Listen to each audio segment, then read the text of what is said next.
Ele é... Frente mesmo? Muito. O mister, ele chegava no CT 7 da manhã, saía 8 da noite. Mais ganhava, pior ele ficava.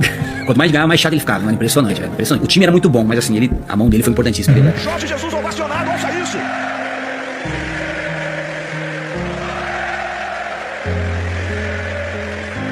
Me fala do JJ. Ele é basicamente o melhor treinador que eu já tive. Como treinador, como tática, assim. A sensação que eu tinha, Galvão, era de assim, eu vou pegar meu cafezinho, vou botar num copo, eu vou sentar na cadeira lá e agora eu vou ver uma aula. Ele esculachava todo mundo, era Rafinha, era Felipe Luiz, quem fosse, não tinha nome, era Gabi, era Arrascaeta, o Bruno Henrique ficava bravo, mas era dura pra todo lado. Só que assim, era tudo com sentido, tudo com muita sabedoria, com muita calma, com muita didática e com um conceito claro do que ele queria. Então, como ele avisava tanto o que ele queria, às vezes a gente errava, eu dentro do jogo falava assim, nossa, essa bola entrou e é culpa minha. Ou, essa bola entrou e foi culpa do Pablo Mari, ou do Rodrigo Caio, sei lá. A gente já sabia, um olhava pro outro e falava assim, fui eu. Porque ele deixava tudo tão mastigado. E assim, o que a gente viveu com ele aqui foi muito especial, porque assim, o time se encaixou, vieram peças, né, o Rafinha, o Gerson, assim, a gente entrou no time e o time criou essa energia, ninguém entrou pra ser líder no grupo, o grupo já tinha um líder, ou alguns líderes, que era o Diego, era o Arão, era o Everton Ribeiro, então a gente foi coadjuvante nessa história da liderança, o Rafinha é muito mais líder até presente do que eu sou de falar menos. Maracanã lotado, todo jogo. Torcida a favor, todo jogo. Time amassando todo jogo, pressionando, ninguém conseguia sair jogando um segundo. E com a bola no pé, uma qualidade assim imensa, todo mundo sabia o que fazer. Então a nossa única dúvida, assim, nós ia lá, tinha um bobinho lá, nós falava assim, amanhã, não sei nem vou dar o nome do adversário, mas será que vai ser 3? Aí o Gabi falava assim, eu vou fazer 2. Aí o Bruno Henrique falava, eu vou fazer 2 também. Então vai ser 4. E ele era assim. E o Jorge, Ele é diferente mesmo? Muito. Essa questão da liderança, do treinamento, ele é diferente mesmo. Ele é muito...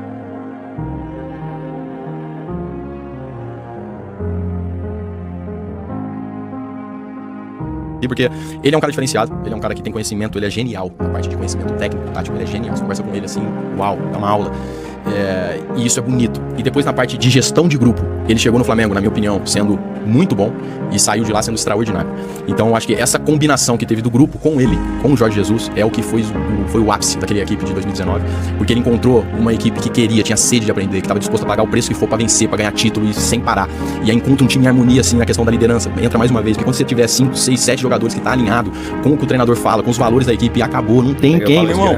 Porque o cara falou, é isso mesmo, quem que não vai fazer? Quem que não vai fazer? Eu falei pra ele uma vez na reunião, eu falei, mister, quem não vai fazer isso aí que você tá falando, tá meio em crise lá? Não tem, se aqui dentro alguém não for fazer, tá fora. Tá fora, não tem como, porque teve desencontros lá, que jogador de cara feia, que não queria, porque você tá louco, e nós tava na reta final pra conquistar os títulos. Então teve uma reunião, eu falei, não existe, isso aqui não vai existir. Se tiver um jogador aqui dentro que não queira fazer, nós vamos falar tudo que você tá falando, nós confiamos em você, pode ter certeza que vai ter feito. Se tiver alguém aqui, rapaziada, que não tá de acordo, tchau. Fora. Porque não sou eu, nem é ele, nem é o time. Nós estamos pra ganhar os títulos tudo. Enfim, então essas paradas tava muito alinhadas. Aí, pô, chegava lá, beijava, mister, te amo. Pô, e aí, como é que tá a vida aí no Rio de Janeiro? Pô, onde você tá indo comer? Tem um restaurante bom, vamos lá com a gente, não sei o quê. Pô, jogador concorrente de posição, Felipe Luiz e René, os caras se abraçando, no banco falando, Felipe, cuidado, esse cara vai pra dentro, não sei o quê. Ele via isso, ele se emocionava. Ele tinha uma maneira de preparar o jogo ali, que eu acredito que ele falava sempre que foi ele que desenvolveu, né, ali, o treinamento e tudo. E você via que, tipo assim, ele tinha todos os detalhes, sabe? Então, às vezes nós ia treinar a zaga assim, vou te dar um exemplo, fazer a zaga, nós ficava na linha e ele ficava assim, de joelho ali na linha, né, pra ver como é que a linha tava. Então o Rodrigo Caio, ele gostava de parar mais com as pernas abertas. Ele agachava um pouco, então o pé dele passava da linha. E ele não ficava alinhado com nós, porque quando ele abriu o compasso dele passava, então ele dava condição, um pouco a mais, sabe? E aí eu lembro que o velho falava, não, tu tá abrindo muito o compasso, tu tem que ficar mais na expectativa, tu não abre as pernas. Quando tu tá de lado... De lado tu tá aqui, né, só titando. E o Rodrigo às vezes fazia um pouco com as pernas mais abertas, sabe? E aí isso era suficiente pra linha... Pra linha não desalinhar, então ele ficava ali na linha, então qualquer passo ele falava. Entendeu? Então uma bola parada, ele tinha, a bola passou pra ali, todo mundo tem que estar aqui. Então tinha os gatilhos, sabe? Então aí nós treinávamos sempre aquilo. Às vezes com menos intensidade, por causa dos jogos, né? Às vezes só de tênis, mas ia fazer movimento aqui, quando a bola entra ali, tu tem que fazer isso. Tipo assim, era como se fosse uns robôs, sabe? Caralho. E aí ele falava assim, aqui, eu lembro que ele brincava assim, ano que vem é pra vocês conseguirem jogar com o olho fechado, ele falava. Tipo assim, é pra vocês saberem onde é que tá o companheiro, você precisa olhar pra ele, entendeu? Quando eu dominar a bola aqui, o cara tem que estar ali. Então se ele não tiver, aquele cara ali tá morto. Porque ele era assim, cara. Tipo, ele conseguiu, né? Conseguiu. E ele era um cara que tu podia errar um passe, um cruzamento, ele não reclamava disso. Agora se tu errasse o posicionamento, ele falava que o posicionamento era uma coisa que não podia errar, né? Tecnicamente acontece, o jogo às vezes a bola bate. Ele é obrigado também a acertar 100%, mas a coisa, assim, onde ele trabalhava, ele exigia perfeição. Perfeição, ele era muito... Um detalhezinho que tu fala o pé, sabe? Uma coisinha ele pegava no pé, cara. Ele era chato. Você saberia dizer, Gabriela Moreira, olha o Jorge Jesus, jamais tinha visto ele com tamanha irritação, viu, Gabi? O time reserva fazia sempre o que o titular fazia. Isso pra ti é bom, né? Porque quando tu entrava no lugar do Felipe Luiz... Ele não precisava falar nada. Era mecânico. Ele falava assim, ó, tu vai entrar no lugar do Felipe, pronto. E eu já tinha que saber o que fazer. Sabe por quê? Porque o Jorge Jesus, ninguém podia ver treino dele, só vocês que sabem como é que era. Porque ele era absolutamente fechado. Nem os três jogadores do Flamengo que fazem parte lá do trabalho, ele era absolutamente fechado. Quando ele chegou no Flamengo, uma das coisas que começou a acontecer é que ninguém viu o treino. Não podia, era treino fechado. 100%. Eu lembro que só quem acompanhava o treino, todos os treinos dele era o Juan, o zagueiro. O Juan, zagueiro jogou aqui, seleção. Então ele era tipo segurança, nada. Era só ele, né? Só a equipe dele. Ele na ponta direita, o Rodrigo Caio. E o Lícer não para. O homem é uma trilha. O tempo inteiro em alta voltagem. Primeira vez dele aqui no estádio, ele saiu para dar uma olhadinha aqui quando os jogadores do Flamengo estavam no aquecimento e muita gente o cumprimentando, torcedores do Palmeiras, assinando para Jorge Jesus. Campeão brasileiro, campeão da Libertadores nesses primeiros 5 meses de futebol brasileiro. Vem o Flamengo, Gabriel na cara do Gabriel, tocou de lado para Arrascaeta. Ele mais 6. E ele tinha a equipe dele assim, que cada um fazia uma coisa também, sabe? Ele tinha umas coisas que era... Fala, pra você foi o melhor técnico que você já teve? Mas, com certeza. Assim, pra time grande, não tenho dúvida que ele é o cara. Se for um time... Pra ele dava cada dura. Quanto mais ganhava, pior ele ficava. Quanto mais ganhava, mais chato ele ficava. Mano, impressionante, velho. Que isso, Jesus? Se descabela, vai loucura, o técnico português do Flamengo. Impressionante. Esse aqui foi de qualquer nome. Ele chamava na xincha, velho. O velhinho era terrível. Mas, pô, viu meu parceiro, cara? O cara que eu tenho a gente criou um carinho tão grande pra aquele velhinho ali que eu vou te falar. Então, o Diego, pra você ver, o Diego chega, o Diego é nosso capitão. O Diego acho que tava viajando, perdeu o voo, o cara cancelou o voo dele. Rapaz, ele rasgou o Diego. Aí o Diego chegou, caralho, chegou na salinha, acabou comigo. Falei, pô, que capitão você, chegou atrasado no primeiro dia. Rasgou o Diego. Então, assim, era muito intenso. Então, assim, o time era muito bom, mas assim, a mão dele foi importantíssima. De Superman, só cobra cara, só moleque, só jogador, só vencedor. E chegou no momento certo o Flamengo vindo carente de título. A última Libertadores do Flamengo foi em 81, o último Brasileiro do Flamengo em 2009. Então, assim, irmão, foi sinistro.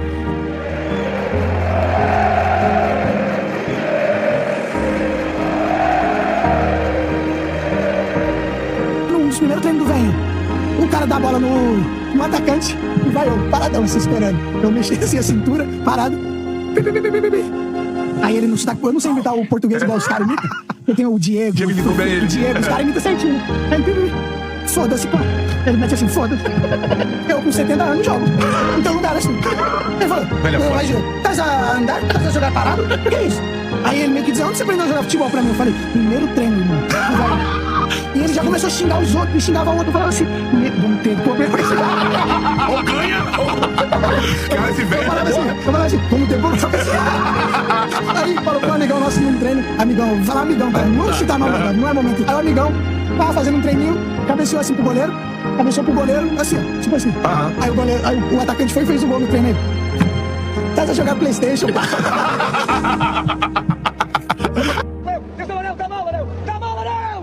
Tá reclamando do posicionamento do Arão, hein? Agora teve um treino, que esse acho que foi o que ele ficou mais orgulhoso. A gente tava treinando e já tava pra ir 6 horas da tarde, uma coisa assim. E já tava escuro, a gente já não enxergava e a gente já começa a zoar, né? A gente tinha um pouco de intimidade com ele. Acaba logo, não tô enxergando, cedo, não sei o quê. A gente treinou lá no campo 4, lá embaixo, que hoje é da base. Quem gosta da noite é outra coisa. E aí, com a resenha e tal, não sei o quê. E a gente treinando, só que o treino tava fluindo, sabe? Aquele pá, toque, vai, pega, não sei o quê. O treino fluindo. E ele encostava atrás do gol assim e ficava assim. Carinha dele, tipo, de satisfação mesmo, sabe? Meu time, E a gente já treinando porque tinha que treinar, mas pô, a gente já não tava enxergando, porque já era 6h30.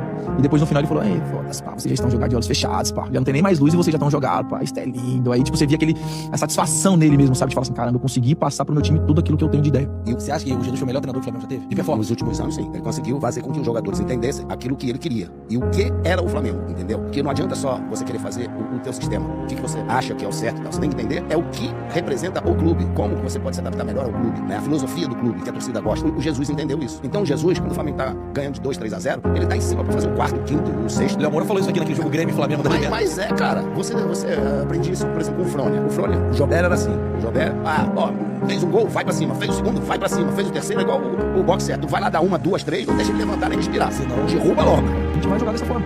Sabe? A gente vai jogar aqui. O plano pra esse jogo é isso. E a gente tinha que executar até o final. Tanto é que, agora, uma jogada de escanteio, que o Lodge não foi, aí ele vai dar um esporro no Lodge. Acho que 3-0. Tem no Fenerbahçe também, 4-0, eu vou lá e faço alguma coisa que vai posicionar, porque assim, ele não cobra a tomada de decisão. Essa é a diferença. Ele nunca vai cobrar a sua tomada de decisão. Se driblou, não. Se você driblou ou não, se você chutou ou não. Assim, às vezes ele cobra, né? Ele cobrou comigo, mas essa é uma papo pra daqui a pouco. Mas, normalmente, 95% das vezes ele cobra o seu posicionamento porque ele treinou isso.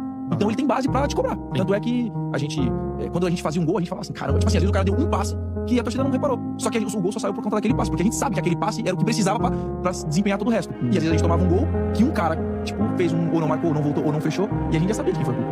E aí ia pro vídeo depois e ele não tinha pena.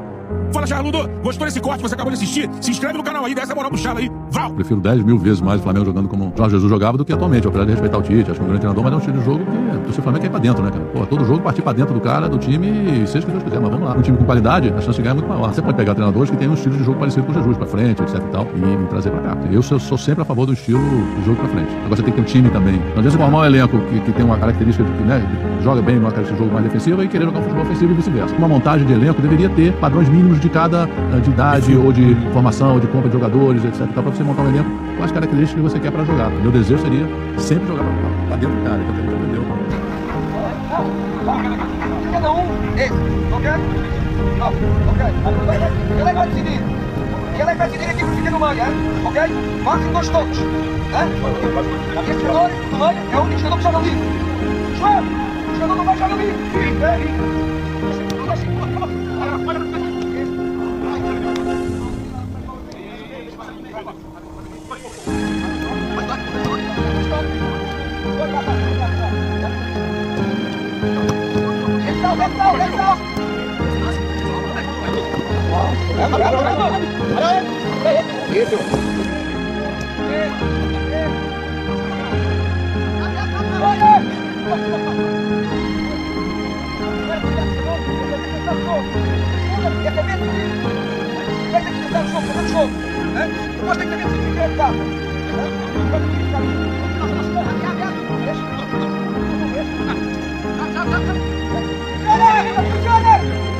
E aquele velho rabugento que tinha lá na Europa começou a virar um velho que amava seus jogadores, cara. Tipo um pai, né?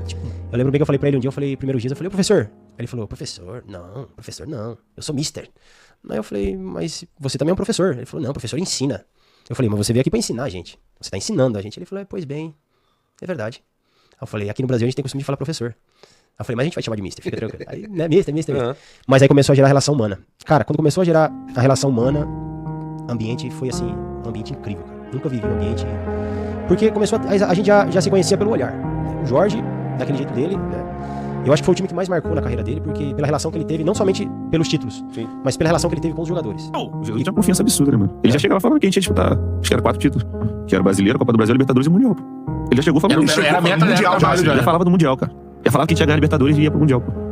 Caraca, mano. E esse assim, vamos só contextualizar. Ele não sabia o nome dos jogadores do Liverpool, cara. No Mundial, pô. Ele não lembrava o nome do Van Dijk, cara. Ele meteu aquele zagueiro lá, qual é o nome daquele zagueiro mesmo? Perguntando pro analista. Ele só pensava no Flamengo, cara. Ele pensava no time do Flamengo, como a gente ia jogar, como a gente ia se portar em campo. Esse era o pensamento dele. Ele não queria saber quem a gente tava enfrentando. Ia jogar da mesma maneira sempre. Pra cima, e falava que a gente tinha que jogar a Flamengo, né? A Flamengo era pra jogar abafando e ir pra cima dos adversários. E deu certo. E neste século, no Brasil e na América do Sul, o maior time que eu vi é o do segundo semestre de 2019, o Flamengo do Jorge Jesus. Olha aí. O Flamengo é o maior de todos. Então, esse time e o Gabigol, em termos de idolatria, assim, se aproxima dos caras de 81. Sim.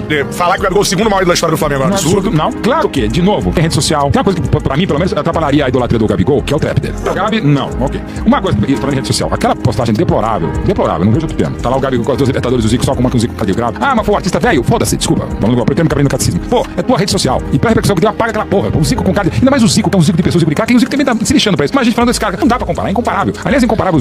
O Leônidas da Silva é incomparável com o Zico, de grande história no Flamengo. Zizinho, monstro sagrado, sobretudo no Flamengo, é incomparável.